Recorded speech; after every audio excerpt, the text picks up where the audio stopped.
I'm Kevin Davis, and this is the Catholic Family Podcast, and I'm happy to be joined by Father Stephen McKenna, who I think everybody probably knows here by now. He's a common contributor to the show. We always love having him on. He deals with a lot of the tougher subjects, which is pretty awesome because Father even welcomes these harder topics, and it's good because I think most priests don't really want to deal with it. So Father McKenna, we really appreciate it that you take on the dirty work of talking about things that no one else maybe they would. I'm sure other priests would do it, but I may have to pull a little bit harder. You just kind of offer it yourself. So today we're going to talk about tithing. Now this isn't one of the dirtier of things, but it's something that, it's kind of, I think people hear it and they kind of, it's kind of like oh yeah, that's right. I gotta give part of my paycheck to the church. And I think it is, I think Father, we were talking before the show about how it's something that people just don't actually really understand. And so that's really the point today, that you wanted to try to just kind of help people understand what is tithing, what we actually have to give to the church, what should we give to the church, etc. So Father, thank you as always for coming on, and let's get going. Thank you, Kevin. Yeah, it is. I think tithing, actually, from a priest standpoint, for me, anyways, is something that, especially in regards to being in front of like us, trying to do so to your church or your congregation. I think that's my like least favorite subject to touch on, and like I'd rather give 10 sermons on modesty than talk about money, because it's just not a comfortable thing. I don't ever want to be viewed as looking for money or wanting money or something like that. But it is a necessity to talk about, and that's what kind of got me thinking about it, was that actually by doing it on a platform like yours, it allows it to be divorced a little bit from directed at a certain group of like a congregation at a certain church, and recognize it as that it's actually, I think every priest would admit that it's a universal um, difficulty to address and to get people to understand and to actually do their part for it. Not everybody. There's a lot of people that really do and really are generous and things like that. But I think that a lot of it is based in a misunderstanding and misconstruing what their obligation is, and how to fulfill that obligation. Um, and Father Valancourt, um, he wrote a pamphlet way back in the day. I wish I had it because it was good. Just like a little. He did a number of these little three like trifold pamphlets on like important topics, where it's just a real brief explanation of what it was. And he did one on tithing, and he titled it "The Least Confessed Sin." And so I thought Well, that's sort of like it's sort of apropos. It's like it's a good point, because I think people don't think about it as a duty as much as they should. And so that's why I wanted to address it and do it in this format, because it's like I said, it's not directed at anybody particular, but everybody can listen to it and reapply the principles if they sort of slipped away from them or something like that, or if they learned something new. Hey, great. If you learned it new, then now you can readjust how you're doing things, or whatever. So first off, well, go ahead. sorry, real quickly. I'm sorry to interrupt you, Father, but it's kind of a funny thing because we just recently talked with Dominic of Glorious Heritage Films, and we are talking obviously in a similar way about giving contributions to Catholic creators, and I think obviously it's on the same line of thought. It's just one of them is actually required, but I mean it's one of those things. Again, it's not just required, and you're going to get into why it is, but it's also the more we give, the more the church can do. It's like if you give creators more money, if you give Dominic over at Glorious Heritage more money, then he can just do more stuff. And if he can do more stuff, then you get more money. And it really is something that grows. And it's of course it's the same with the church. If you give the church more money, then they can bring in more souls. That is a logical thing. Of course, yeah. I mean, and everything can be done. Um, everything is raised up in the level of ability to be done in perfection, too, in that regard. And it's yeah, so it's like I always say, like this.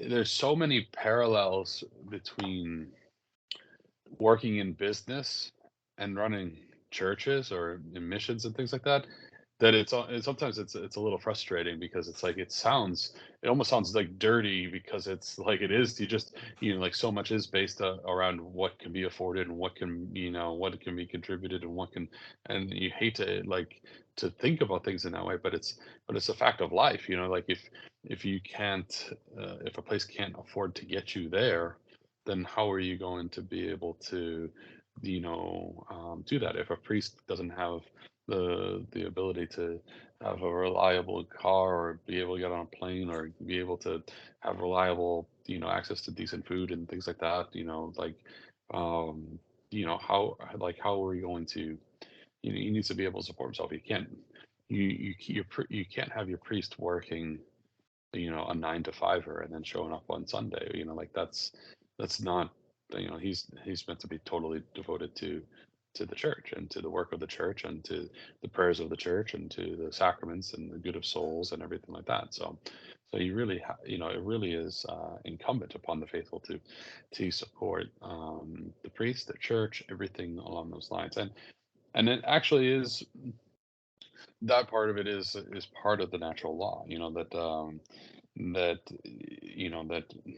those, it's ingrained on the like hearts of men that those who serve the common good of men, you know, are deserving of the support of from that common source, and so, and when it comes to the spiritual providing, not, it's not just a temporal good that's provided, but a supernatural and a superior good in the way of the the priesthood or the church in general.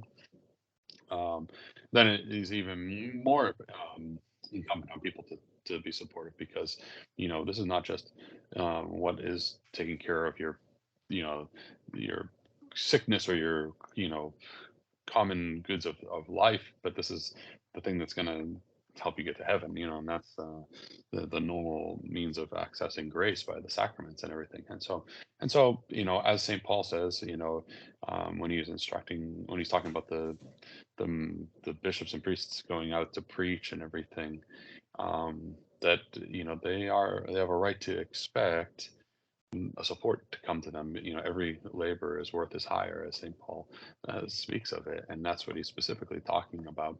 Is that thing that you go out and you're to be fed and you're to be taken care of in that sense, by the means of the people.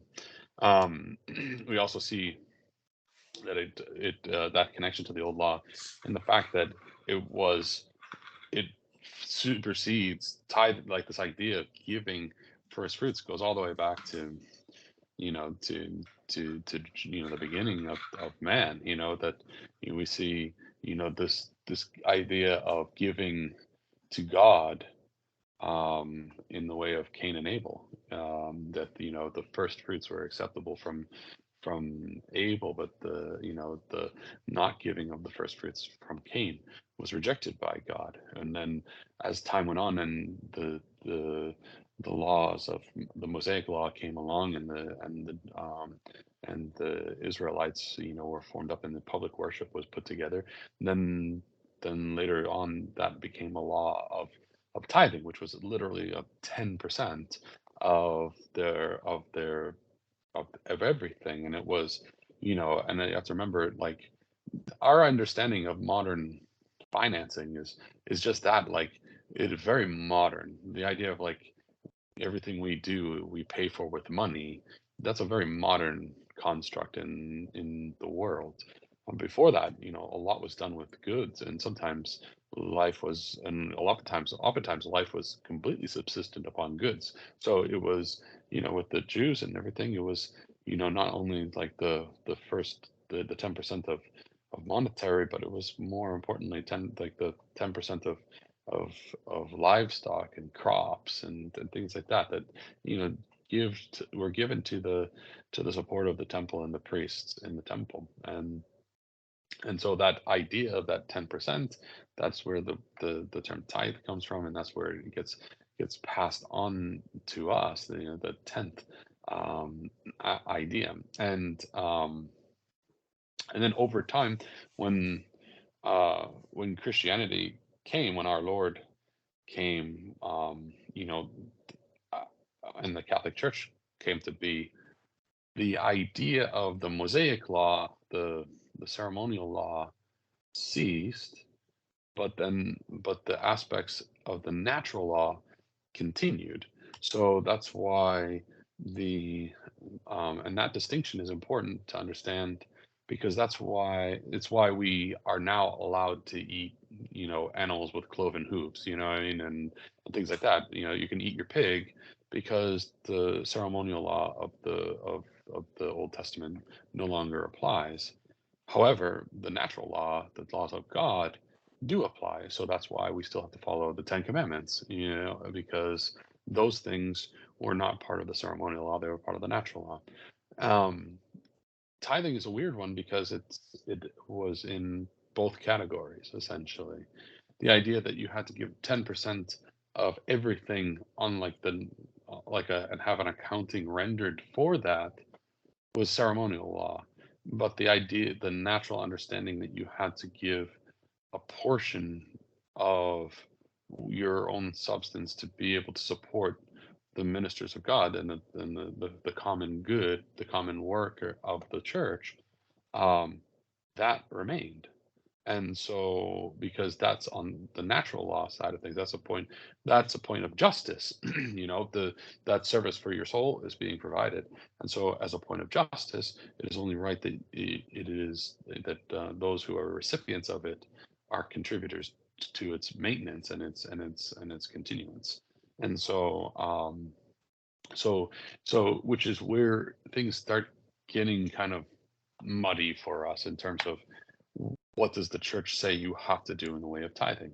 Because we were talking before the show, there is so many different ways that the church has provided for itself, the buildings, and the ministers over the centuries, that it hasn't always just been a clear-cut monetary exchange that, I get a paycheck, I give you the X amount of money, and then the priest puts that to his thing. No, there's so many different things. Like you were talking, what is normally done in Germany, that it's taken out of your paycheck, right? So you don't even have to Right. think about it pretty much. It's that's very common in those European countries, that just tithing's already done, taken out, put to the church, unless well, you said you can opt out of it if you're not a member of, because you're not a Lutheran or a Novus Ordo Catholic, so you can opt out of Right. it, right?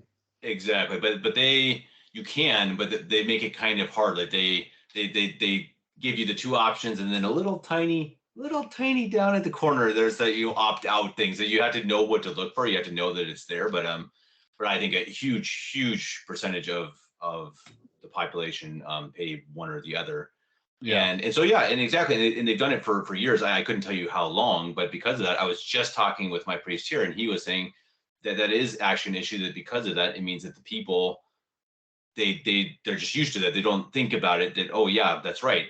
My priest, who's not part of the Novus Ordo, of course, isn't getting that money from the taxes. He doesn't get a penny of it, and so he has to get Right. money from somewhere else, which of course would then have to come from actually giving it to him. And that's a, so as you said, it is a common issue. I think it is definitely, it's something that, as you said, probably every priest must face. Yeah, unfortunately. Sure. Yeah, and when you go through canon law and everything like that, there's so much set up around the other structures the church used to have when it was healthy and well, benefices and parochial rights, and who had the right to stole fees, and to, all this stuff that went on. Like if you go through canon law, about, like, it seems like half of it's about money and half of it's about marriage, and Mm. it's unbelievable, and it's all this.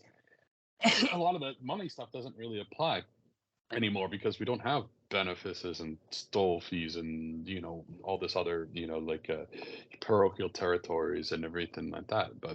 Um there's many number of ways in which the church was provided for and ensured that all the priests and all of the buildings and everything else were provided for too.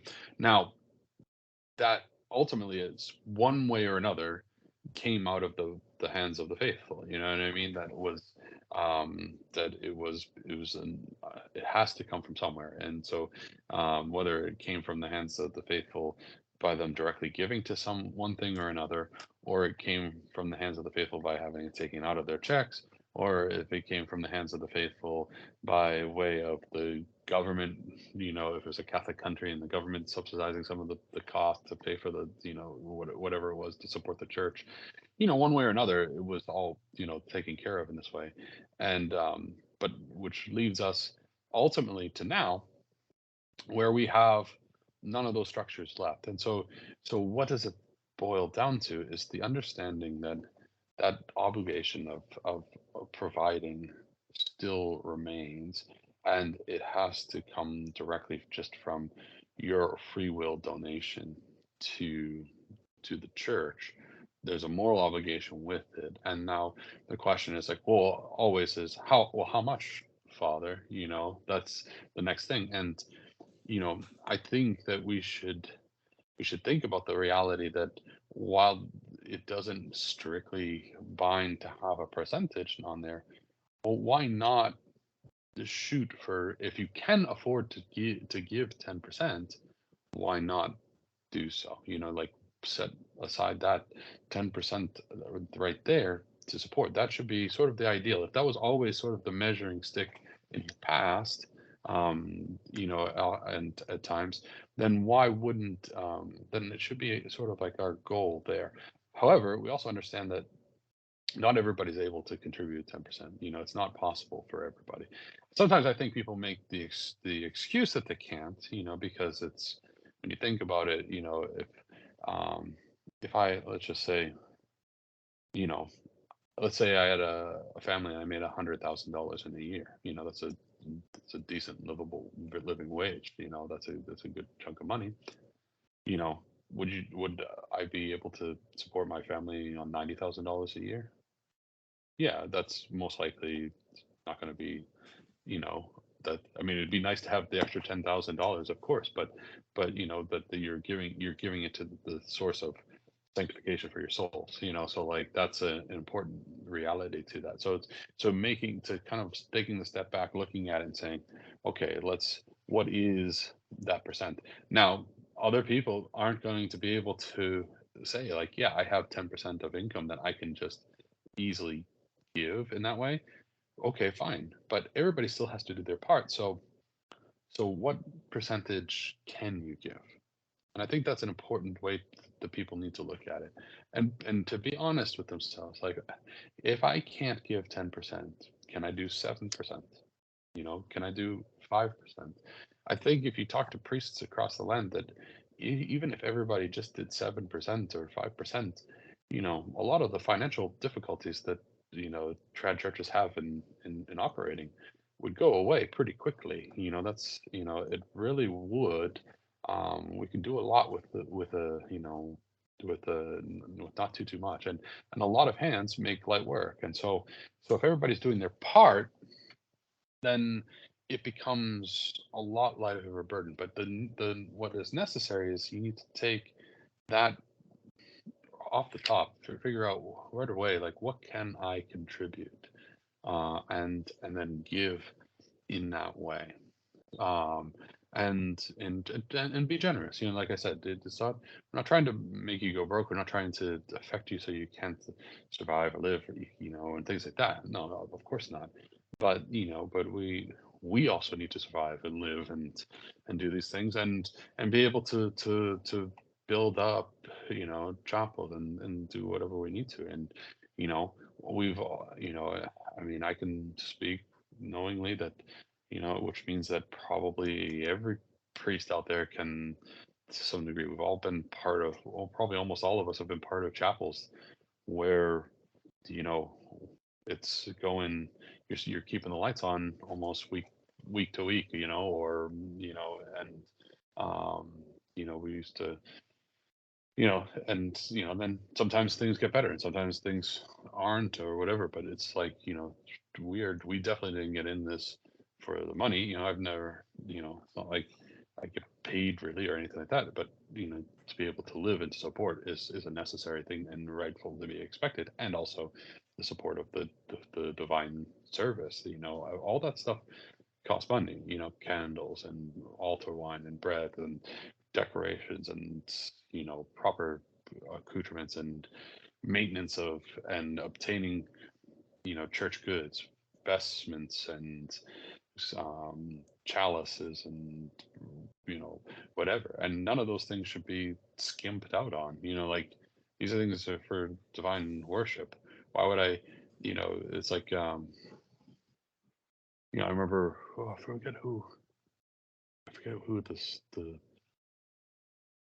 like the who had said it. I think it was a saint that talked about it as like an abuse of like the priests, for instance, that were like using purificators, more than like not refreshing, not changing their purificator out after each mass, and just keeping like a couple of purificators and using them a whole bunch of times, and then before they'd wash them. And the point was made, like, you change out your napkin at dinner every time. Why do you not change out your napkin for God every time? And it was a good point. But yeah, like, but to be able to do so requires both effort on the priest's part, but also the sustenance to be able to replace linens and to do that stuff, from the people. And so, all of those things are important and necessary, to be done. Now, I think so. Probably with that aspect, it's probably a good idea to, maybe so.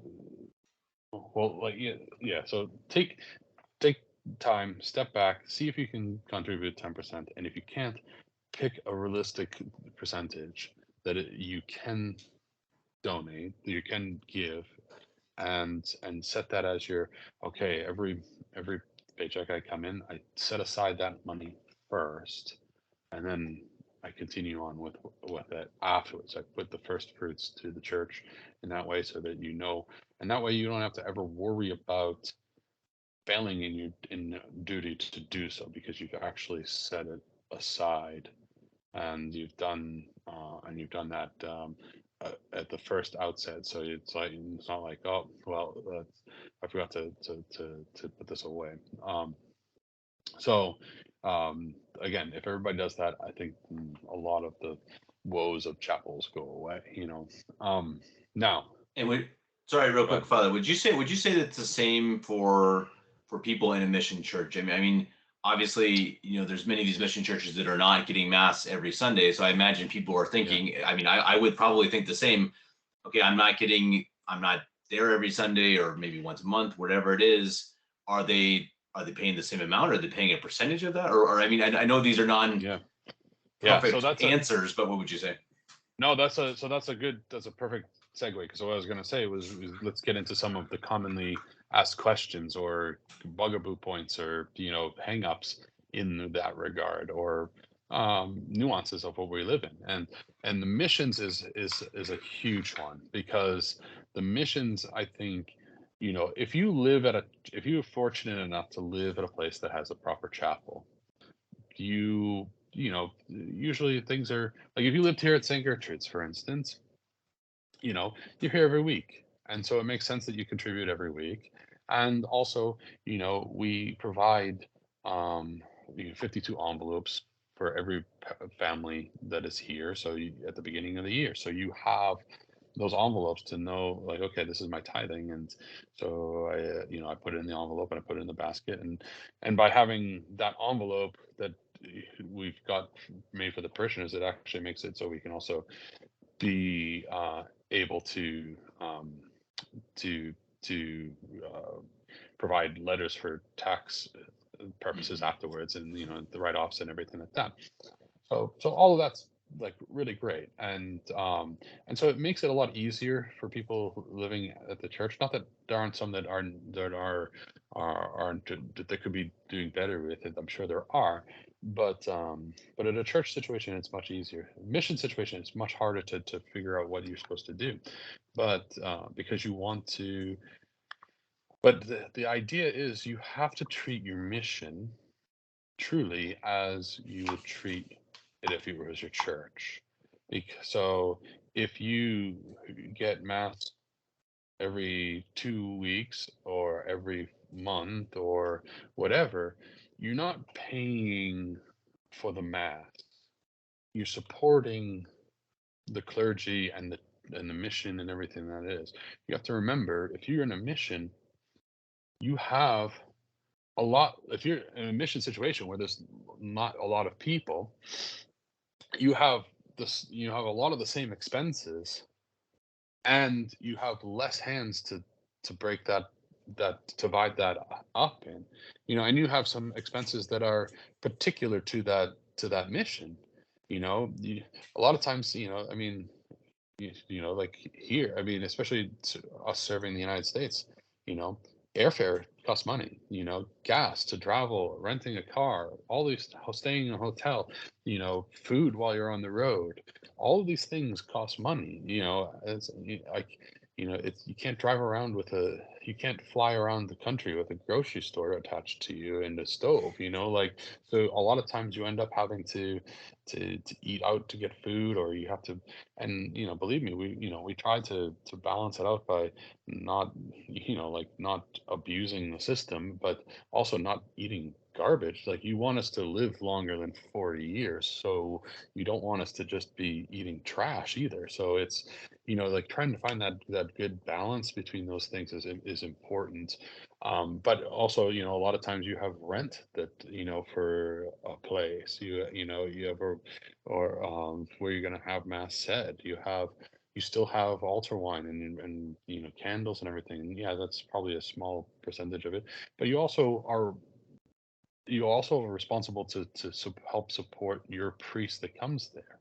It's not just like, oh, we have to cover the cost for that priest to be able to, like, if it costs me $400 to go out and back to mission X, it's not like, well, we need to make sure we come up with $400 to get him Mhm. there and back again in a meal while he's on the road or whatever it is.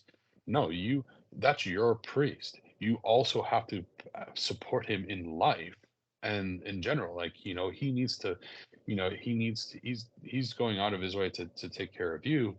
You need to think of the fact that you have to support him, and he doesn't live, you don't support him just for the 1 or 2 trips a month that he makes out to you.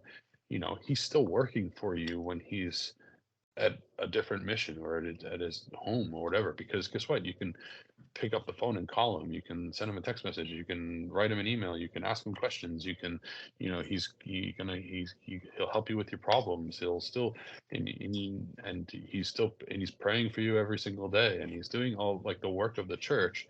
So, it is your duty to actually contribute to his living support, just like it is if you were living at a parish. So, what needs to be understood is with that is that you're not tithing based on times that the priest comes or masses that are offered. Mhm. You're still tithing based on income. And so again, if you're in a mission, you should look at it that, you know every you know every check that comes in from work, I'm taking off that percentage and I'm giving it to my mission instead. And that's another important thing, especially now. Believe me, we're happy to take donations at St. Gertrude's. We'll cash every check that comes through the door. But but it's but and we're happy to provide services like the webcast mass for people to be able to tune in and watch. There's people all over the world that we call them our like virtual parishioners, that are part of that, and we're very grateful, and we certainly appreciate any financial support they can give, and we ask people to continue to make financial support. However, if you're somebody who watches mass at St. Gertrude's every every week, but 1 week a month, you have a mission priest come in, your primary obligation is to that mission priest. So you should take that percentage that you take off the top of your paycheck and give to your mission. And then if you want to give a little extra, if you want to give extra over to help support the other apostolates, if you really appreciate these shows that you do, that's an added bone. That's not part of your tithing to give extra to Kevin Davis and Catholic Family Podcast.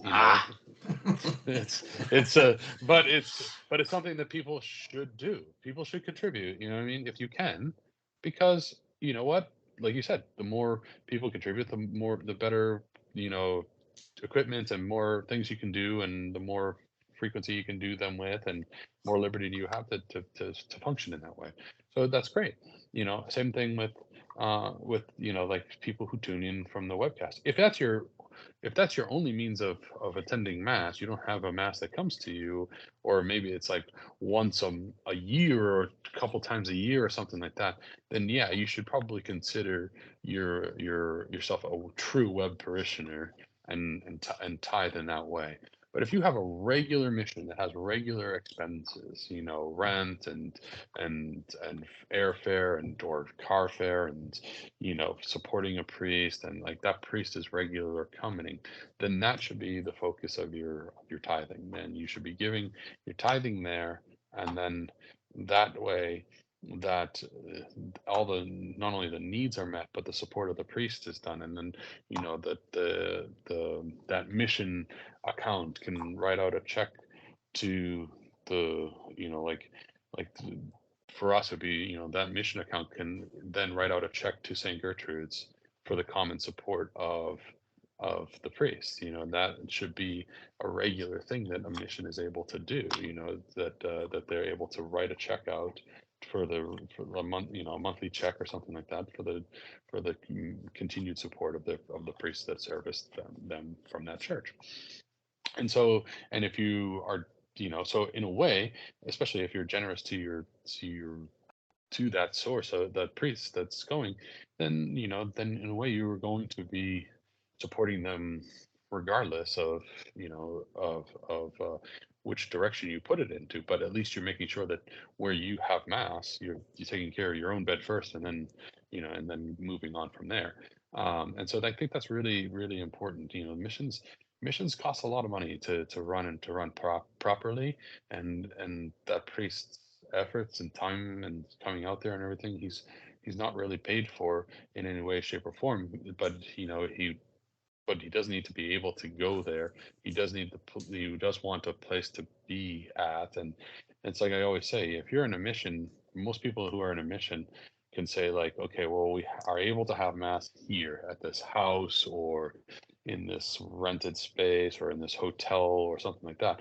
But you can always think of yourself like, I would much rather have a better place to have mass at, that would be more appropriate for the service of God, and that would be more capable of more comfortable for people to be in, more space for people to go to, a place for moms to take out crying babies, or or maybe someday we're able to build a chapel, or all of these things are goals to be worked for.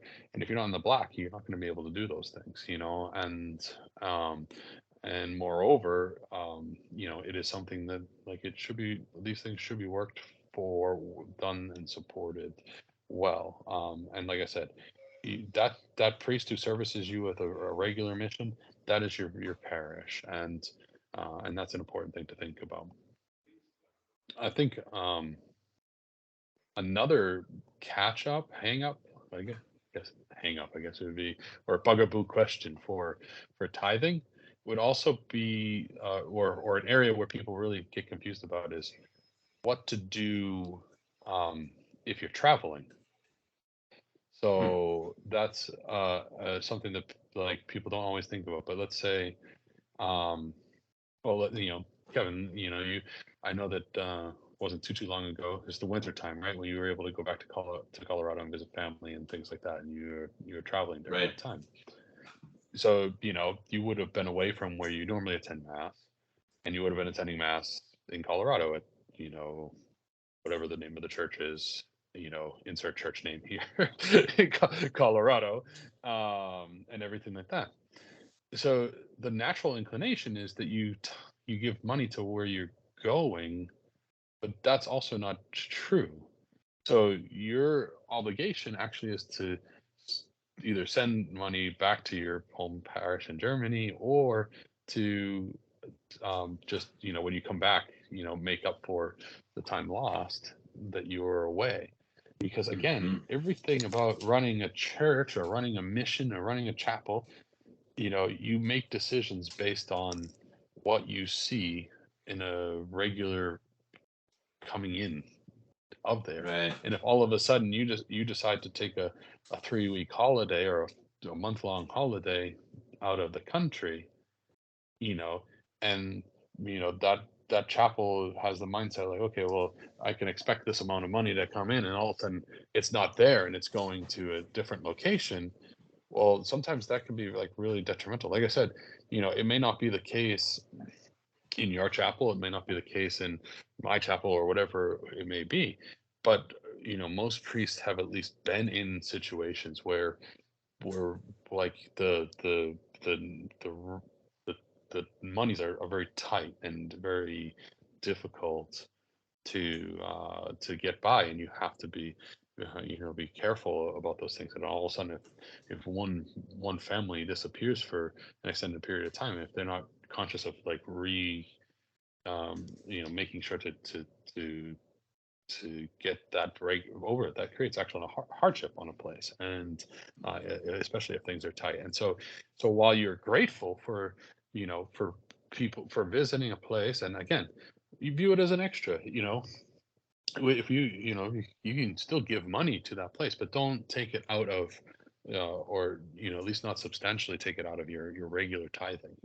How that regular tithing goes to your place of and in fact, I remember when I moved from one place to another in Massachusetts, back in the day. That's when you hear the term parish, again, it's trad churches, so we don't really have proper parish, quote unquote, legally speaking, Right. or whatever you want to set up. But we try to adopt the spirit of that anyways, in these things. But I remember, with the Noah's Ordo, like moving to a different town, all of a sudden I got a letter in the mail, and the letter was, welcome, you've moved to this such and such a neighborhood, just so you know, you belong to the parish of St. John the Baptist or whatever it is, and I'm Father Tim Buck too, and I'm your and I'm your parish priest, and I saw in the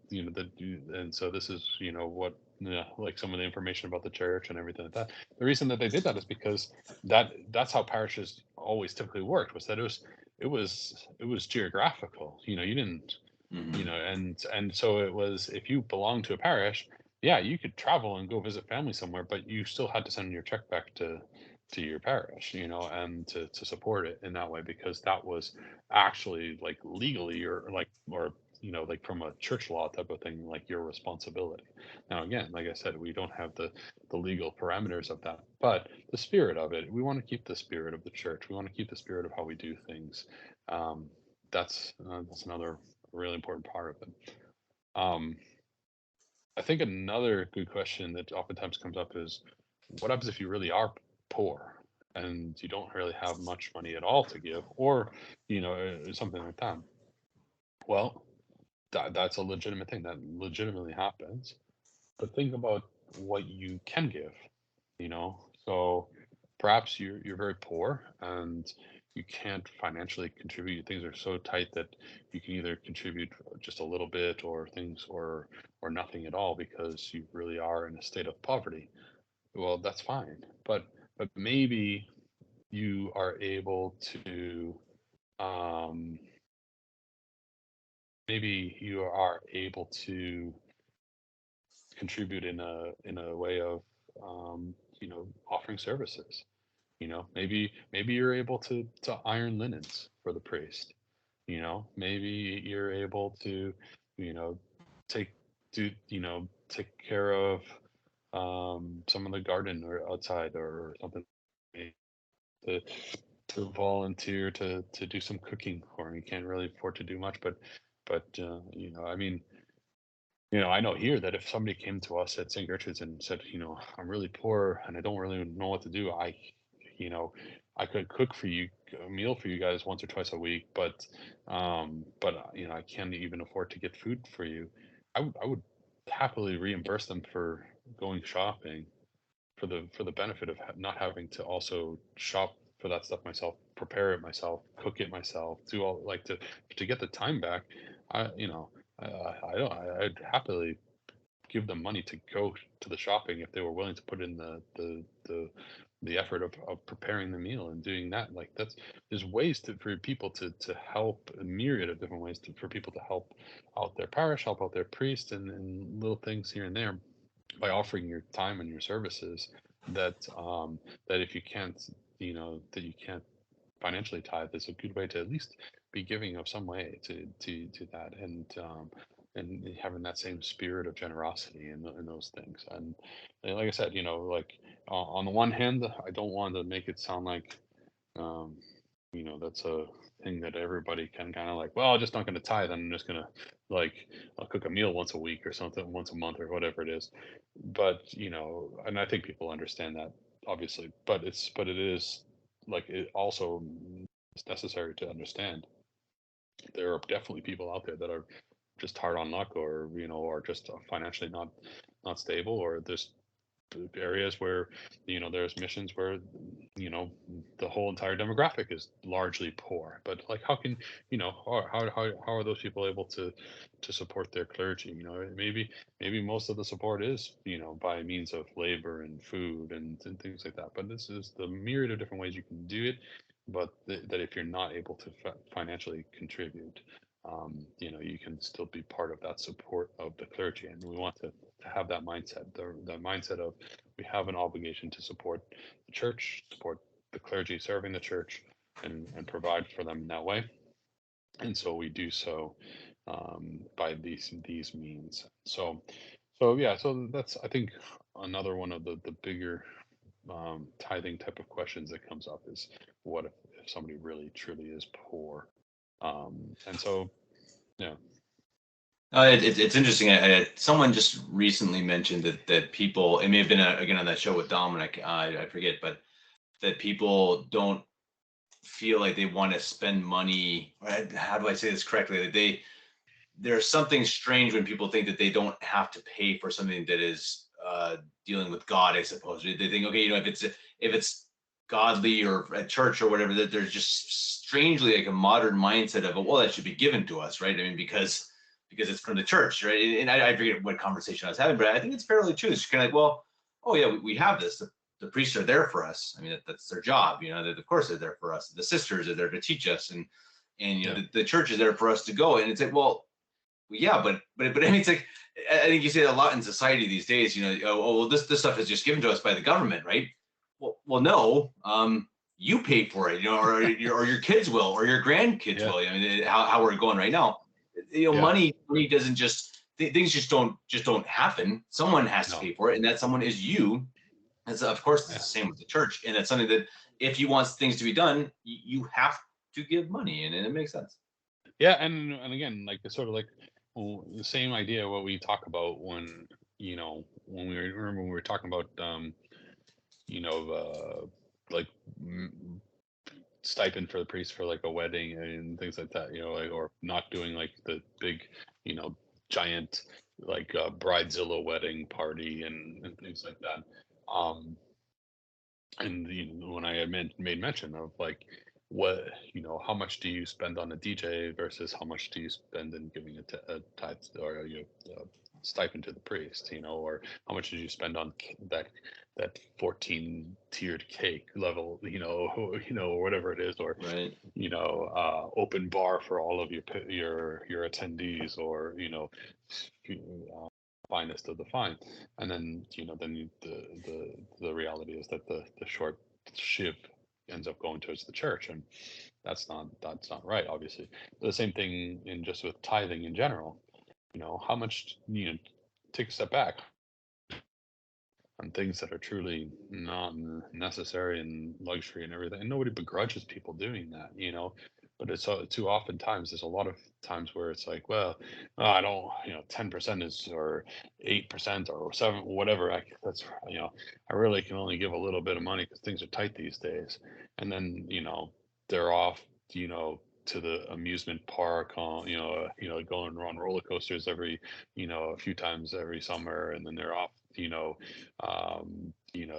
they're every morning on the way to work, they're picking up coffee, and then they're buying lunch while they're at work and everything like that. And it's like, I mean, again, I have zero problem with people buying coffee, going riding on a roller coaster, you know, having legitimate recreation, or having legitimate luxuries. I get zero problem with that. But it's just a reminder, like, what's the most important thing in your life?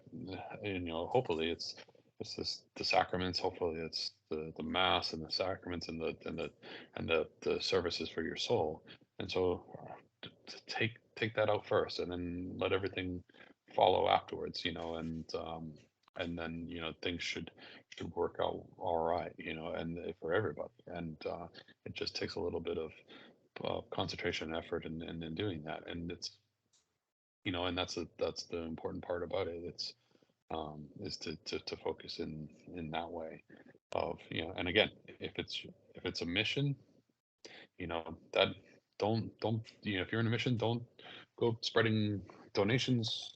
I mean, feel free to donate to things, but don't, remember, your primary focus for a mission is supporting the mission. That's your mission. So the priest who runs that mission, the means for its support and upkeep, and everything like that. We're not, if everybody has that in mind, then we won't end up sort of, everybody's missions and everybody's churches and everything like that will be successful and operate well, because that's that everybody, like I said, a lot of hands make light work, and that's an important aspect to it. Well, and I think you mentioned kind of before the show, Father, that you're saying that, it's if you think about it, kind of like it's a necessary tax, if you will, and to think of it that way, that it needs to be planned, it needs to be organized, and it shouldn't just be you go into church, you're looking through your pockets to find loose change, and you throw that into the basket, because I guess obviously that's better than nothing, but the point being is you take it seriously enough that it really is the first chunk of money that's coming out of your paycheck. Really, it really actually is the first, right? As you said several times, that is the actual meaning for the actual reasoning, the feeling, the spirit of it is that is the first money you give from your paycheck to God. And I think if you think of it that way, I think I think that's going to help people, Father, because I think that in my mind is the mentality that's kind of lost. It's like, yeah, it's necessary to give money to the church, but but if I have 25 cents in my pocket, I'll give it. If I got $20, then I'll give it. But it really is. It's like, nope. Hey, there's a percentage you need to take out, and you need, and that's the message I'm getting. It's good to hear, Father. I'm glad you came on to talk about it. Yeah, you got to plan around it, because that's the only way it'll work. Because it's so easy, especially in a mission situation too. Again, it's so easy to think like, oh yeah, I got to give to the church. I'll put aside some money and I'll have it saved over here, whatever it is. And then, like, the priest comes and oh, all right, mass, and it's mission. It's not really a part of your routine. Whereas if you're in a parish, it's more routine. Like, okay, every week I take out this amount of money and I put it in this thing. Missions, it can be sporadic timing and for things and everything like that. And so, it's sometimes it breaks away from routine, and it's difficult. And then you get to the church, you're like, oh man, I got $32. Okay, I can put that in there. Like, that's what's in my wallet right now. And then the next time you come, and it's like, oh, like, I remembered to take out money, and so let's I got $400 in my pocket, and I'll put that into the basket, because that just happens to be what's in my billfold. Well, how is anybody supposed to plan around that? You know what I mean? Like, how are you supposed to be able to to figure out what you can afford and what you can't afford? And moreover, like, there's no consistency to it, and which means that whenever something's not done primarily first, and not done with that being the intention of, like, this is my first fruit, the first thing I have to think of in doing it, then it, more often than not, then it just ends up being that you end up not actually giving in a way that you probably should. And it's not always intentional. It's just more or accidental, but it is something that's preventable if one plans it out. It's you don't get the option of not setting aside you know your monthly mortgage bill. What I mean? Like, you have to pay that. Well, this is your spiritual mortgage. This is your investment in your salvation. So make it that priority. And if you do that, if you take it out right away, then it's gone, and it's already out of there, and you're not even tempted to accidentally use it, or whatever. You've already cut it out from your weekly or your biweekly income check. Okay, the first thing I do is I take that out. That's the part for God, and that goes, and then we're good. Like, whatever's left is left, and I can use that however I want to, because I've already taken care of the most important part, the divine part.